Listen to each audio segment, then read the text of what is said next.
I'm Sean Hathaway, owner of Mattress World Northwest, Portland, Oregon. 23 years. I feel like we're real successful, but I'm super excited about going to the Sleep Summit because there's going to be so much talent there. I know I'm going to learn and up level and get better at this game. So I want to see you there because it'll be more fun as a group. He's the owner of Gardner's Mattress and More, the founder of The Big Ticket Life, and now the author of The Space for Leadership. Jeff Giagnocavo is here on the Sleep Summit show, and it begins right now. Fam.news. Welcome to the Sleep Summit show, where we uncover bold ideas with innovators, entrepreneurs, and thought leaders making waves in the sleep industry. With your host, Mark Kinsley. Right now. Welcome to the Sleep Summit show. I'm your host, Mark Kinsley. First off, super excited about Sleep Summit coming up. We just announced that HGTV stars Dave and Jenny Mars from the TV show Fixer to Fabulous are going to be speaking at Sleep Summit. I'm going to do a fireside chat with them.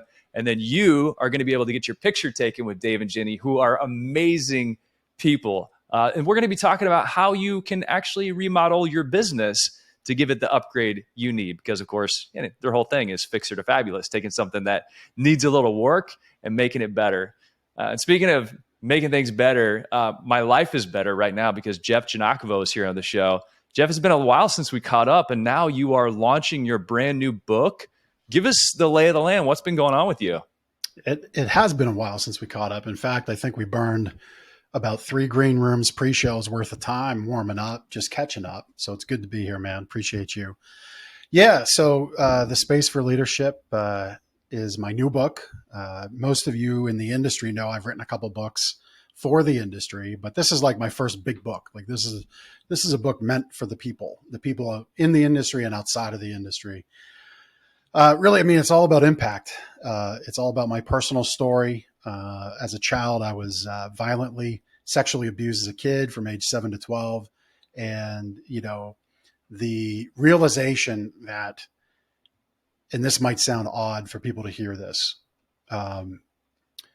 but I've come a long way in my journey and being connected to faith and understanding that there is far greater power above us. So it may be odd to hear this, that this was given to me. And that's an odd thing to say. It's an odd thing to hear. It's an odd thing to hear the phrase, when God will do no harm, something that I still, when I hear that phrase and say it, there's a tremendous amount of questioning behind that phrase. But ultimately it comes down to faith, right? And we have faith in business. We have faith that in those bad weeks, those rough days, where you just can't pull a sale to save your life. You feel like you couldn't give things away. You have to have faith that at the end of the month, your month's going to work out. At the end of the year, your year is going to work out. And that phrase of "this has been given to me," I get it. I get that that's a rough thing to hear and accept. I get it's a rough thing to hear that God will do no harm. I donated some sheets and pillows and I think a boxed mattress to a local charity event for a child that passed away from leukemia at the age of 6. How do you settle that? A child passing from childhood cancer at age 6 with the phrase that God will do no harm. And I'll move on and just say, if we think we go about this life and all things are just coincidental, I think it's a fairly sad way to live. And so the book is about taking that trauma, and whatever yours is, it's not meant to be a contest. We're not meant to be strewed out on the trauma highway, weighing who's got it worse than the other. It's how it's affected you, how you turn that into a power and transformation, and really how you lead others. Because I guarantee you on your team, everybody around you is dealing with something. And that something creates a clash in their life at home and their space and time outside of their environment with you. And on a level outright or on a level behind the scenes, it's being brought into the space you're occupying with them. And so you have to decide how you're going to lead that space. Are you going to walk around with the shield to create space above to bring people in? Or are you going to walk around with the sword where you cut people down? And so the book digs into all that. And I'm so happy that I've been able to get it out and tell this story and share it with others. It takes a lot of bravery to even start talking publicly about that level of trauma.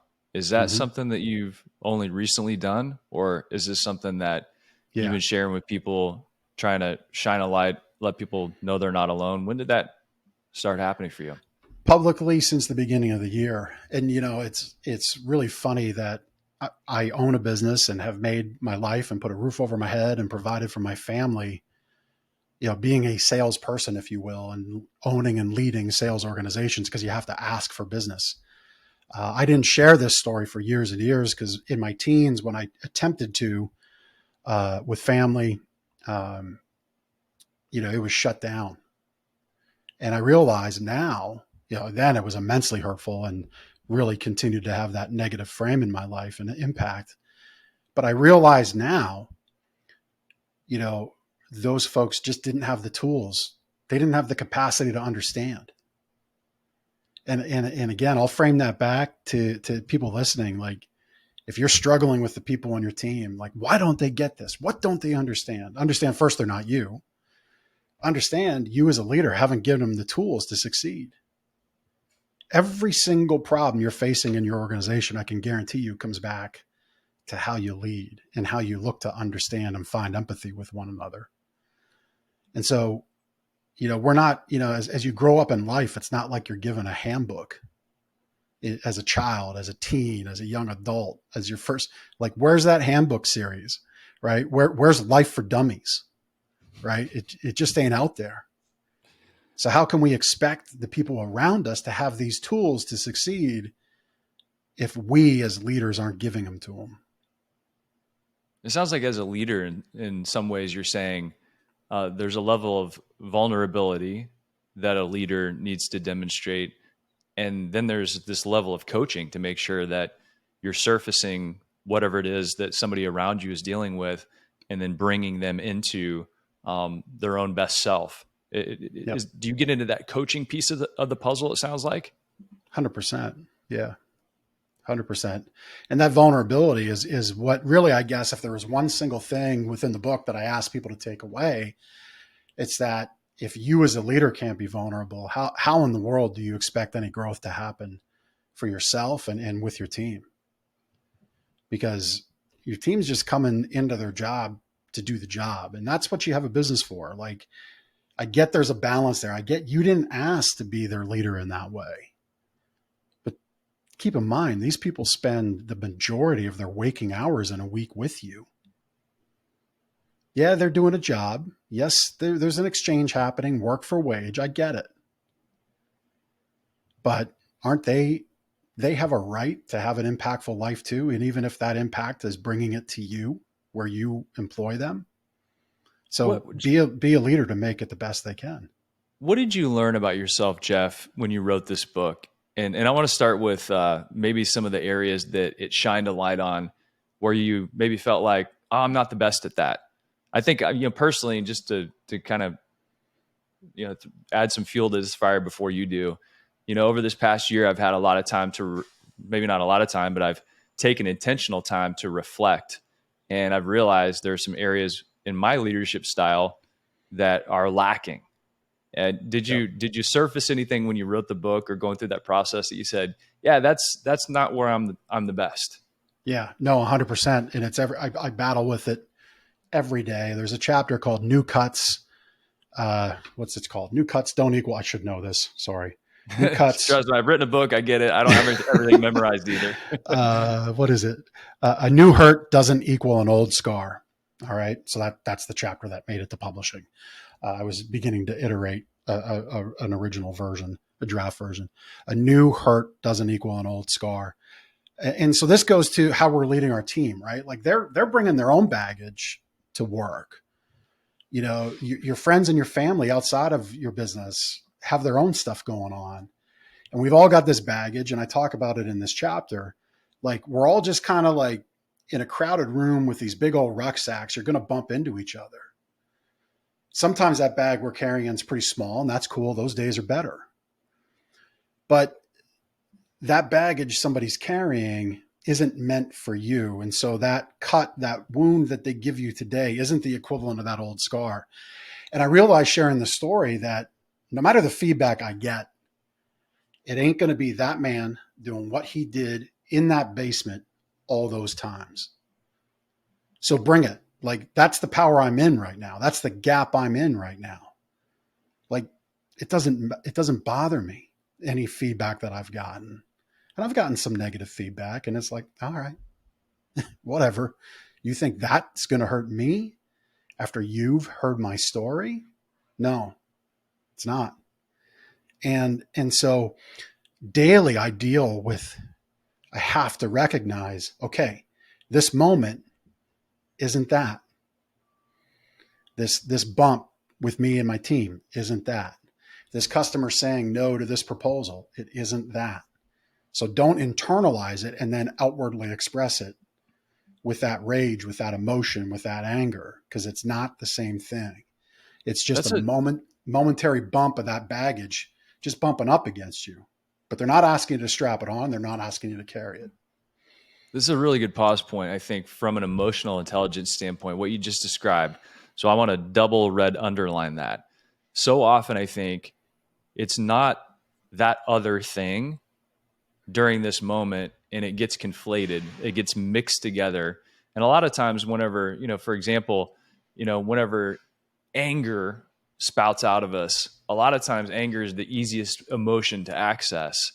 Yep. And so what is underneath that anger, I think, is what a lot of good leaders are able to tease out when they're patient, when they ask the right questions, when they give people space to lead themselves. So I think that's a very common thing. And I, I'm guilty of that myself sometimes. I'll have some sort of emotional reaction that comes out as frustration or anger. And really, I need to sit down and process my emotions because I don't access them as easily as some people. And so I need that space to lead myself, to find out what is the real issue, and then put a plan in place for myself so that I'm not the worst version to the people I love, or to my employees, or to the people that I want to serve. Yeah, exactly. I mean, it's the exact feeling. It's the exact takeaway I want people to have with this. What do you, so in the kind of like the description of the book, you talk about techniques for creating a safe and nurturing space that fosters collaboration and growth. Give us some of the goods. What are some of those techniques that a leader can deploy or employ to create a safe space and a nurturing space that fosters that collaboration and growth? Yeah, I mean, I think the first thing folks hear that we've got these monikers, these memes, and these things we see across social media about, F your feelings, all the associated stuff, right? Well, the reality is feelings are human. We're all humans. We all have them. If you need to be the macho guy, fine. Let's talk about organizing and stacking your emotions. Let's talk about putting them in the right box. Let's compartmentalize it. But you got to look at it. And I think that would be the single biggest tip I could share is, if you need to put it in a box, put it in a box, but you got to look at it. You got to understand that it's there. It's there for the people you lead.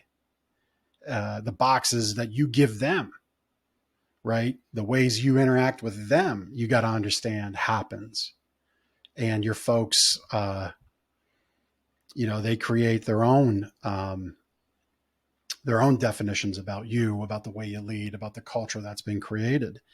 And so you have to either help eradicate that, solve it, or you have to put new stuff in those moments and in those emotions and in those feelings for people. But you have to understand that as a leader, every single moment is an opportunity to lead or an opportunity to create another hurdle. So I think those two themes would be probably the single biggest stuff to keep in mind. When you talk about, surfacing emotion and giving it some time and some breathing room, it reminds me of another book. So when you're heading over to Amazon, you're picking up The Space for Leadership by Jeff Giagnocavo. Check out The 6 Thinking Hats by Edward de Bono. And the 6 thinking hats all have a different color. And so as a technique for your team, you can train them on putting on certain thinking hats. And for example, the black hat is completely negative, like only negative thoughts, only things that are threats. The white hat is just information. Like, give it as if it's a white sheet of paper printing out from a computer, completely information. The red hat is emotion. And so sometimes I think we look at decision making and we try to make it logical only, and we try to take emotion out of it. But emotion is there as information. It's one of the things that makes us uniquely human. And there are two things you can't control. You can't control your thoughts. You can't control your emotions. You can figure out what to do with them, how you're going to act on them, but you really can't control them. Science has proven that. However, whenever you're talking to an employee and you see that emotion, maybe you can say, hey, let's red hat this. I hear some emotion there. And then you give it that space, knowing that it doesn't matter. You don't have to justify it. You don't have to figure out a way to explain your emotion. The red hat just gives people the space to be completely emotional, and then we'll put on a different hat once we get it out there. Yep. Yeah, 100%.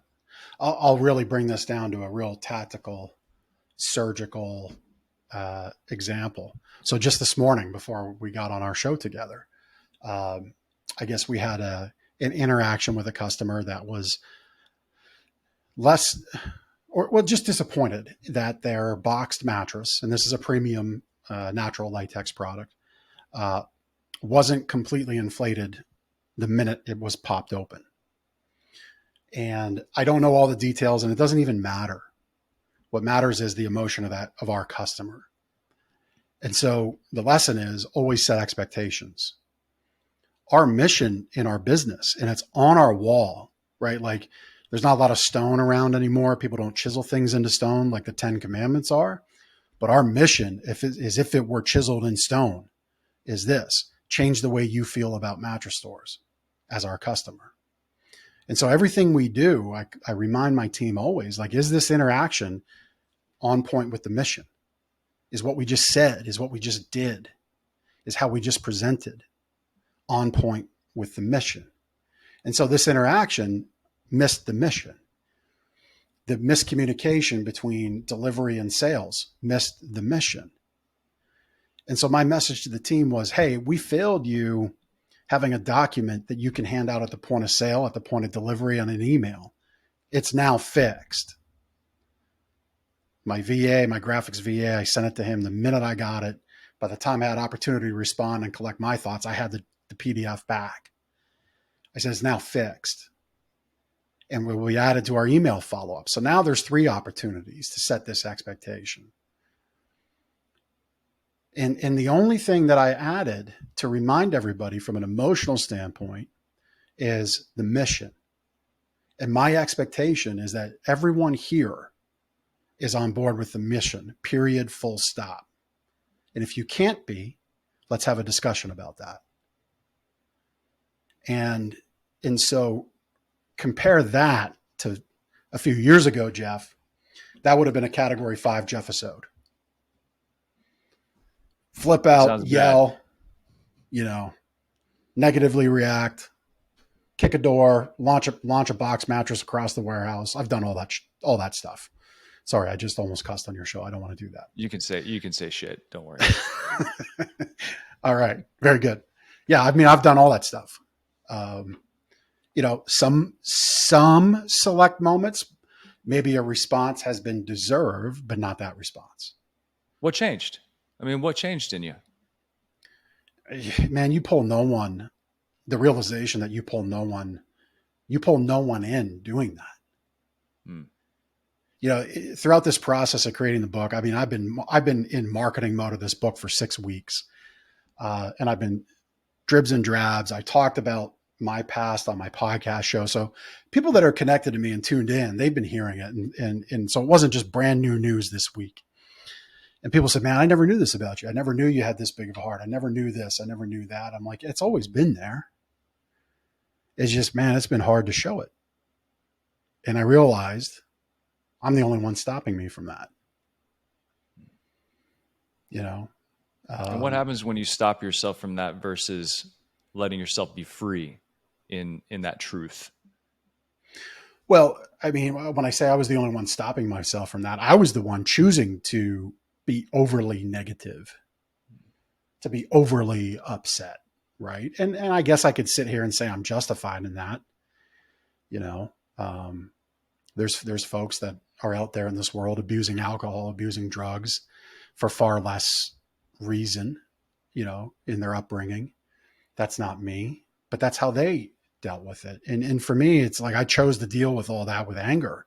And again, I guess you could say it's rightfully so. But how does that ultimately help? How does that response ultimately help me live my life in a way I want to live my life positively? It doesn't. And so when you realize that you're the one in your own way, it all starts and stops with ourselves. And so that other message about the box mattress thing is I said to the team, I'm sorry that it took this long for us to give you this tool, but now we got it in the toolbox.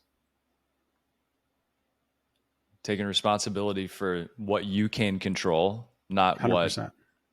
what's not there. I used to be frustrated to no end when people would say, here's the problem. I would always want, great, thank you for identifying that. What are some potential solutions to that problem? Mm-hmm. I don't want to just hear about problems. I want to also hear about solutions. So it's, put on that green hat of creativity and then do something with it, do something about it. Yeah, I tell those around me on the various teams I have, don't bring me the problem, bring me an answer. If the first thing you're bringing me is the problem, I don't need you on the team. Problem's going to get to me anyway. Buck stops with us, right? As business owners, right? Isn't that the mantra? It's the reality. So don't bring me the problem. The problem will eventually find me. It's just how it goes. You're here to bring me the answer. And I want to set you up with enough initiative, enough space, enough ability, enough support to get that creative hat on and bring me that answer. Speaking of bringing answers to people, I want to get into your big ticket life. We opened the show talking about how you're the owner of Gardner's Mattress and More, and of course, being a couple of guys in the mattress business, that's how we've originally connected.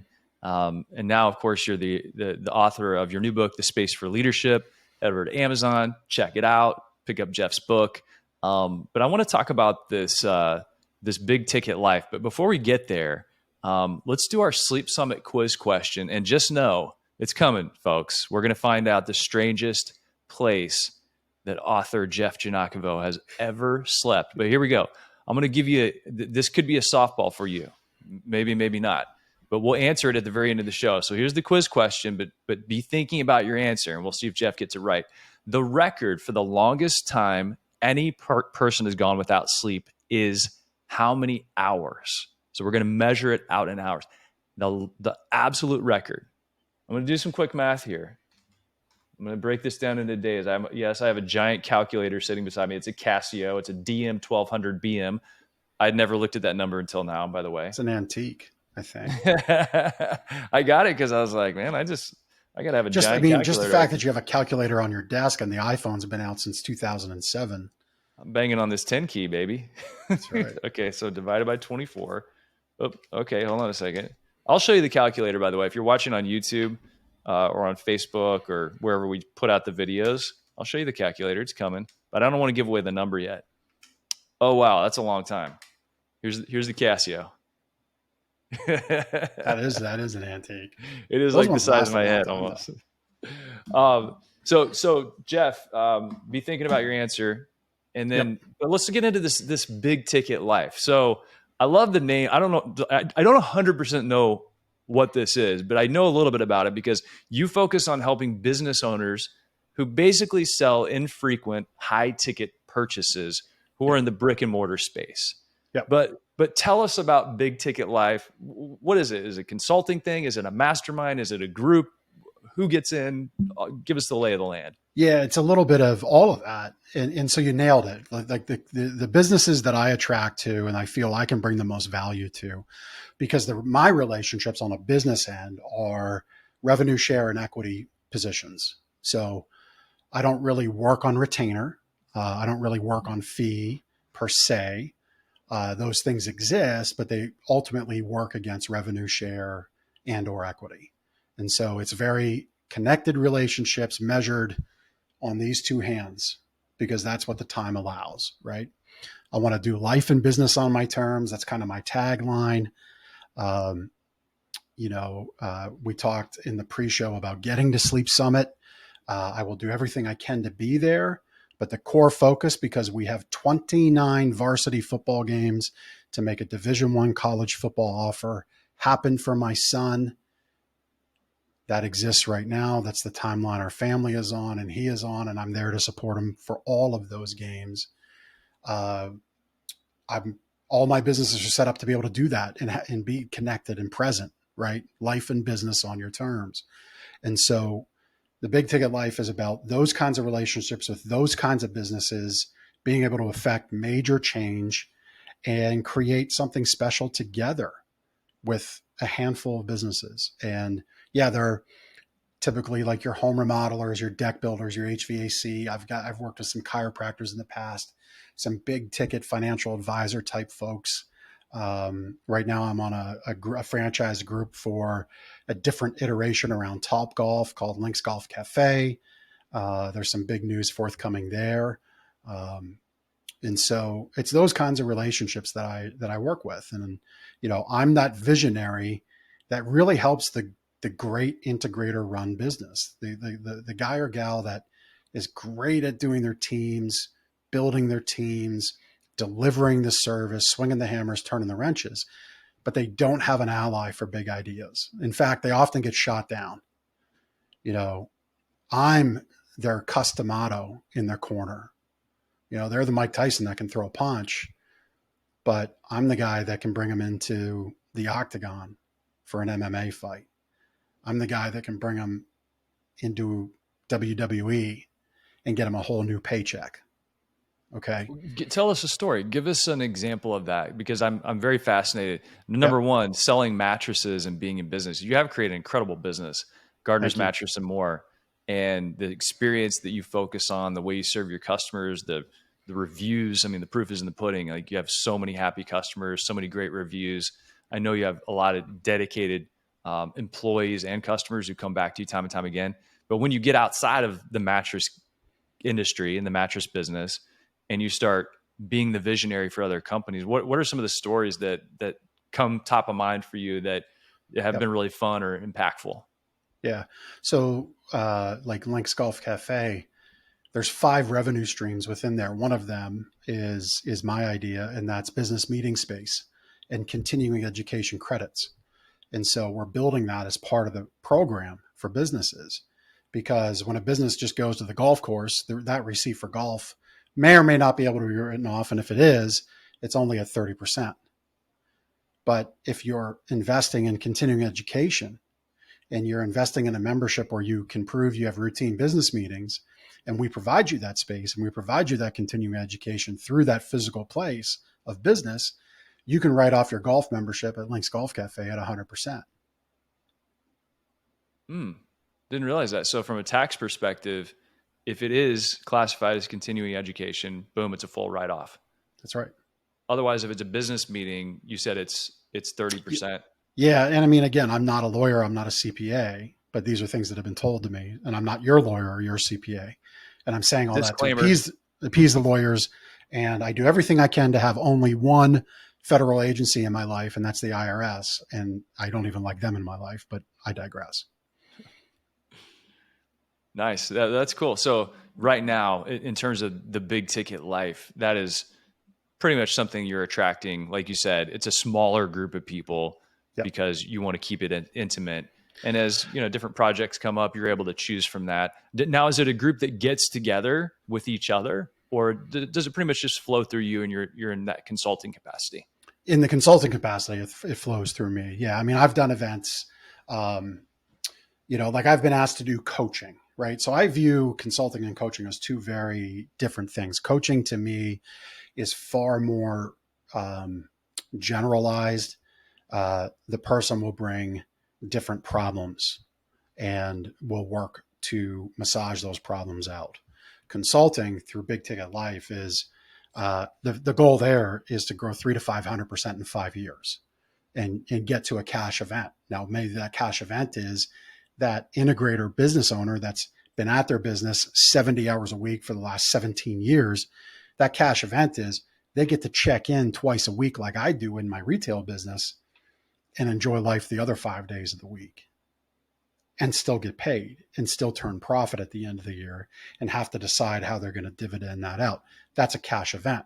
A cash event might be taking on equity. It might be selling. Okay. So it's a very defined goal. The coaching business, which is over my shoulder, Battlefield Alliance, this is about helping people in their business, especially if they have teams, solve that clash between work and home and give folks who lead their people a roadmap of success, habit stacking, and coaching to those modalities around proper habits. So we elevate the human capital in the business consistently. So that's that part. So there we have more meetings. There we get together for sure. But in big ticket life, it's pretty much my direct relationship, which is again why I say my client count's measured on these two hands, and right now it's one hand, and that's okay. It's intentionally what I want. You asked for some ideas, so here's one other idea, and we can move on. I don't want to monopolize the airwave any more than I already have. So I have a client that manufactures their own decking material. And I said, how, you got all these colors, right? And essentially it's like 70, it's like 31 flavors of brown and gray, right? I said, how much is it to put color in? Because the customer base that buys this stuff is largely male driven. Yes, the spouse, the wife is involved, but a lot of times there's opportunity to do something special. So the topic of color came up. And so I'm a Philadelphia Eagles guy. And I said, how hard would it be to do green and Eagles silver and our black? He says, it's not hard at all. We have those pigments on the shelf. I don't have a lot, but I can order it anytime. I'm like, great, let's do that. And let's build decks in fan colors and team colors. And so, the overlay of colors is there's a lot of like red in a lot of team colors. It can be the Arizona Cardinals, the St. Louis Cardinals, football, baseball, right? Who's New Jersey Devils in hockey. Okay. And who's red in basketball. I'm not a basketball fan really at all, but Miami Heat's got red in it, right? So the overlay is tremendous. The cost is very much nothing, but the premium is 20% more. And he's actually rolled this out, and people are building fan color decks to this day. It's happening right now. Mm-hmm. Beautiful. Yeah. Beautiful. And so it's not the whole deck, right? Because you have to think through, well, what if we sell this house and, a Cowboys fan would happen to buy a Philadelphia Eagles fan's house? How would that work, right? Massive seller concession, terrible butting of heads at the closing table. The Eagles fan would have to hand the Cowboys fan a VCR to watch their Super Bowls, on and on, right? All these problems come up. But you do it in these discrete areas, right? So a lot of what people are doing in the backyard, especially the last 2 years, is very intricate, very big decks. And so you carve out a space, you carve out a part, right? And the main eating area. Sometimes when I look at these almost like one-off products that are part of a bigger line, even just using it as marketing, find the customers that are going to go all in with the Eagles green and then outfit that thing. And now you've got a big marketing asset you can use that calls attention to your product in a new way, because otherwise it's just commoditized, boring decking, Exactly. Yeah. Well, love it. and I mean, this guy happens to be in New Jersey and happens to be right in the backyard of where almost all the Philadelphia professional sports players live, because it's right across the bridge. Yeah, boom, there you go. Then you get more athletes building decks with your stuff, and you got another marketing asset. Then you're cool on stuff. Instagram, all that good stuff. So what's okay, so maybe it's on a deck. I don't know. Where is the strangest place Jeff Giagnocavo has ever slept? In the woods against the tree in deer hunting season. Wait, what happened? Tell us the story. So way back, I went out deer hunting with friends. And I had always done like turkey and duck and geese, which is a lot of fun here in Pennsylvania because it's in the fall. It's not cold. It's fun. It's a group thing. You can get a little louder. to a degree, but deer hunting is like next level ninja quiet, whispers, if that, some guys take it to the nth degree with all the scent stuff, both dampening your scent and improving the scent of the doe, which I'm dancing around it. You basically rub doe pee on you, which I've never done, but I've had friends that have done this. And I'm asking for a friend, right? yeah. Like I can firmly attest, I have never spent a dime on doe urine to go hunting for a deer. I have friends that have. And so I guess I'm like 20 years old. I'm up in northern Pennsylvania, Tioga County. And these guys all want to like sleep from about 8:30. I'm like, we're going to bed. Yeah, we go to bed, sleep. We get up at like 1:00 and we traipse out in the woods and we sleep in the tree stand or in the hut or against the tree. And I was low man on the pole. So I'm at the tree at the end of the field where we're driving out. So I had to sleep against this tree in the middle of the winter, Thanksgiving weekend. It's freezing. It was awful, just awful experience. Did you harvest? No, we didn't. I went home. I was so upset. Like, I'm out. I'm out. I'm going to be a sleep guy at some point in my life in the future. I have to prepare by sleeping in a bed. I went home. It was just a terrible thing. And I spent all this money on this clothing. I like, here, take this. I'm done. I'm never doing this again.